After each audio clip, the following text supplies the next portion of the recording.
എല്ലാവർക്കും വിനീത നമസ്കാരം.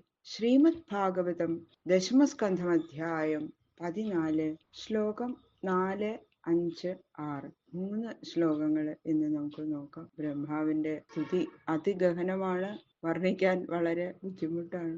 അറിയുന്ന പോലെ പറയാം, അത്രയുള്ളൂ. യോന്ത പ്രവിശ്യ മമ വാചമിമാം പ്രസുപ്താം സഞ്ജീവയത്യാഖിലശക്തിധരസ്വധാംന അന്യാംശ്ച ഹസ്തചരണശ്രവണത്വഗാദീൻ പ്രാണാന്നമോ ഭഗവതേ പുരുഷായ തുഭ്യം. നാരായണം നമസ്കൃത്യ നരം ചൈവ നരോത്തമം ദേവീം സരസ്വതീം വ്യാസം തതോ ജയമുദീരേ. മൂകം കരോതി വാചാലം പങ്കും ലംഘയത്തെ ഗിരിം യൽകൃപാതമഹം വന്ദേ പരമാനന്ദമാധവം. ഓം നമോ ഭഗവതേ വാസുദേവായ. ഓം നമോ ഭഗവതേ വാസുദേവായ. ശ്ലോകം 4. ശ്രേയശ്രുതിം ഭക്തിമുദസ്യത്തെ വിഭോ ക്ലിശ്യന്തിയേ കേവലബോധലബ്ധയേ തേഷാമസൗ ക്ലേശലയേ വശിഷ്യത്തെ നാന്യദ്യഥാ സ്ഥൂലതുഷാവഘാതിനാം. ഭക്തി കൊണ്ട് മാത്രല്ലാതെ ജ്ഞാനം സിദ്ധിക്കില്ല എന്നത് ഉറപ്പിച്ചു പറയാണ് ഈ ശ്ലോകത്തില്. സർവത്ര വ്യാപിച്ചിരിക്കുന്ന ഹേ ഭഗവൻ, അവിടുത്തെ കുറിച്ചുള്ള പരമപ്രേമ സ്വരൂപമായ ഭക്തിയിൽ നിന്ന് പരമശ്രേയസ് പ്രയാസം കൂടാതെ സാധകന് സിദ്ധിക്കുന്നു. വലിയ ആ മലയുടെ മുകളിൽ നിന്ന്, ആ സ്ഥാനത്തിൽ നിന്ന് ഓരോ നദികള് ഒഴുകുന്നത് പോലെ ഭക്തിയിൽ നിന്ന് സർവശ്രേയസ്സും ഒഴുകുന്നു. നിഷ്പ്രയാസമായിട്ട് സിദ്ധിക്കുന്ന ഈ ഭക്തിയെ നിസ്സാരം എന്ന് കരുതി ഏകമേവ അദ്വിതീയം ബ്രഹ്മം ഒന്നു മാത്രമേയുള്ളൂ, അന്യമായിട്ട് ഒന്നുമില്ല എന്നിങ്ങനെയുള്ള ആ വാക്യാർത്ഥമൊക്കെ ആലോചിച്ച് ആ ബ്രഹ്മത്തെ സാക്ഷാത്കരിക്കണം എന്നുള്ള ഉദ്ദേശത്തോടു കൂടി ജ്ഞാനത്തിന് വേണ്ടി മാത്രം പ്രയത്നിക്കുന്നവരുണ്ടല്ലോ, അവര് ധാന്യം സമ്പാദിക്കാൻ വേണ്ടി ഉമി കുത്തുന്ന മൂഢന്മാരെ പോലെ ദുഃഖത്തിനു മാത്രം അവകാശികളായിട്ട് വരുന്നു. അല്ലാതെ അവർക്ക് ജ്ഞാനം അവർക്ക് സിദ്ധിക്കണില്ല.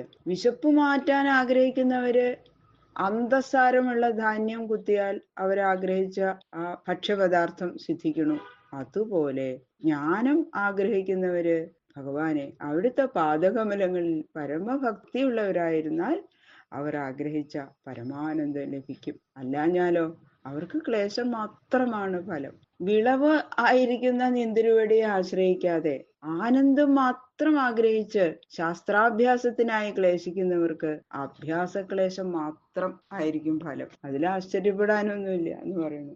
ലോകത്തിലും വേദത്തിലും കാണപ്പെടുന്ന ന്യായത്തിന് വിരോധമായിട്ടാണ് അവരുടെ പ്രവൃത്തി. ഭക്തിയാ മാം അഭിജാനാതി യാവാൻ യച്ഛാസ്മി തത്വത വാസുദേവേ ഭഗവതി ഭക്തിയോഗ പ്രയോജിത ജനയത്യാശു വൈരാഗ്യം ജ്ഞാനം യത്തത അഹൈതുകം. ഭക്തി കൊണ്ട് മാത്രം എന്റെ സൂക്ഷ്മജ്ഞാനം ഉണ്ടാകും. ഭഗവാനായ വാസുദേവന്റെ പേരിലുള്ള ഭക്തിയോഗം വിഷയവൈരാഗ്യത്തെയും തദ്വാര ജ്ഞാനത്തെയും അതിശീഘ്രം ജനിപ്പിക്കും എന്നിങ്ങനെയുള്ള ആപ്തവാക്യങ്ങൾ ശ്രദ്ധിക്കണില്ല അവര്. അതുകൊണ്ടാണ് അങ്ങനെയുള്ളവർക്ക് പരമാനന്ദാനുഭവമായിരിക്കുന്ന ജ്ഞാനത്തിന് അവകാശമില്ല. ബ്രഹ്മാവ് ഈ ശ്ലോകത്തില് പറഞ്ഞതിന്റെ സാരം. പുരേഹ ഭൂമൻ ബഹവോ വിയോഗിന ത്വദർപ്പിതേഹ നിജകർമ്മലബ്ധയാ വിശുദ്ധഭക്തീവ കഥോപനീതയാ പ്രവേദിരേഞ്ജോച്യുത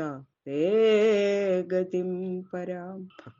ഭക്തി കൊണ്ട് മാത്രമേ ജ്ഞാനം സിദ്ധിക്കുള്ളൂ, മറ്റൊന്നുകൊണ്ടും ജ്ഞാനം സിദ്ധിക്കില്ല. ശാസ്ത്രം മാത്രമല്ല പ്രമാണം എന്ന് പറയണു ഈ ശ്ലോകത്തില്.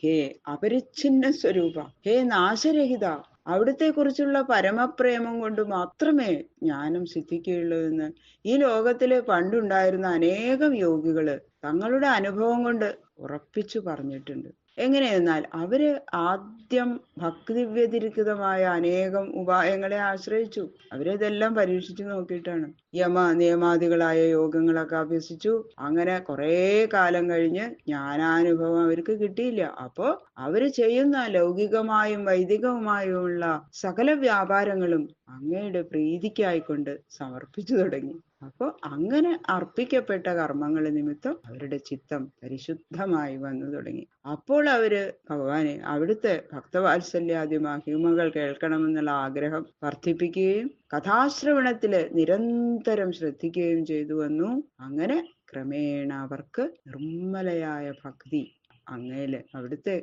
പേരില് അങ്ങനെ ഉറച്ചു തുടങ്ങി. ഇങ്ങനെ പ്രയാസം കൂടാതെ അവര് നിന്തിരുവടിയുടെ തത്വം ഗ്രഹിക്കുകയും അപരിച്ഛിന്നമായ ആനന്ദത്തെ അനുഭവിക്കുകയും ചെയ്തു.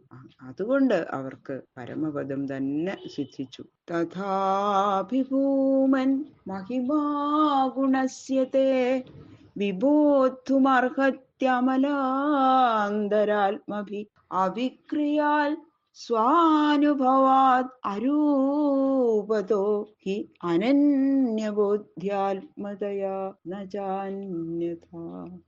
വളരെ ഗഹനമായിട്ടുള്ള കാര്യങ്ങളാണ് ഈ ശ്ലോകത്തില് വർണ്ണിക്കുന്നത്.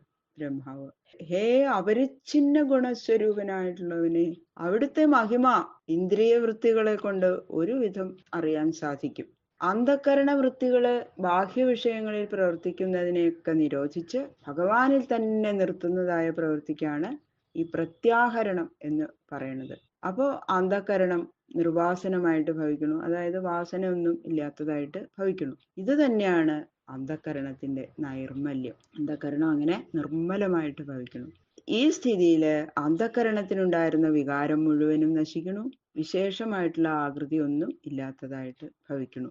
അപ്പോ അന്ധക്കരണ വൃത്തി ആത്മാകാരമായിട്ട് പരിണമിക്കുന്നു. ഇങ്ങനെ നിർവാസനമായിരിക്കുന്ന അന്ധക്കരണ വൃത്തി സർവ വിശേഷങ്ങളെയും വികാരങ്ങളെയും ഉപേക്ഷിച്ച് ആത്മാകാരമായി പരിണമിക്കുമ്പോഴുള്ള അവസ്ഥയാണ് സ്വാനുഭവം എന്ന് പറയപ്പെടുന്നത്. അതുകൊണ്ട് നിർഗുണസ്വരൂപനായ നിന്തിരുവടിയുടെ സാക്ഷാത്കാരം നിർവാസനമായിരിക്കുന്ന ഈ അന്ധക്കരണ വൃത്തിയിൽ സംഭവിക്കുന്നത് കൊണ്ട് അങ്ങയുടെ മഹിമ അമലാന്തക്കരണന്മാരായ യോഗികള് അറിയുന്നു. ഇത്രയും അന്ധക്കരണ ശുദ്ധിയുള്ള യോഗികൾക്ക് അവിടുത്തെ മഹിമ നന്നായിട്ട് അറിയാൻ സാധിക്കും. അന്ധക്കരണ വൃത്തി ആത്മാവിനെ, ഇത് ആത്മാവാണ്, ഈ ആത്മാവിനെ ഞാൻ സാക്ഷാത്കരിച്ചിരിക്കുന്നു എന്ന് അറിയണില്ല. ഞാൻ എന്ന അഹംവൃത്തിയും ഇത് എന്ന ഇതം വൃത്തിയും സാക്ഷാത്കാരം ചെയ്തു എന്ന കർത്തൃത്വ പ്രവൃത്തിയും ഇല്ലാത്തത് കൊണ്ട് ഇവിടെ ത്രിപുടി നാശം സംഭവിച്ചിരിക്കുകയാണ്.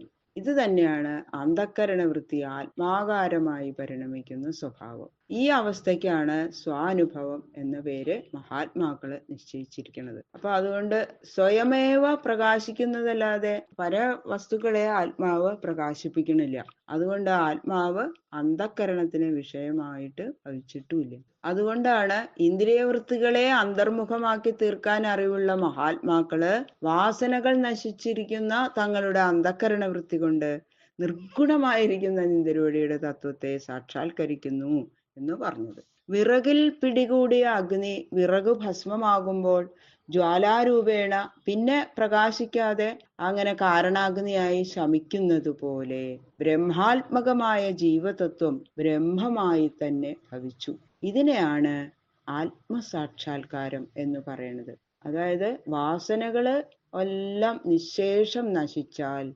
അവശിഷ്ടം ആത്മാവ് തന്നെ, ആത്മാവ് മാത്രം അവശേഷിക്കുന്നു എന്ന് സാരം. ബാക്കിയുള്ള ശ്ലോകങ്ങള് നാളെ നോക്കാം. സർവത്ര ഗോവിന്ദനാമ സങ്കീർത്തനം, ഗോവിന്ദ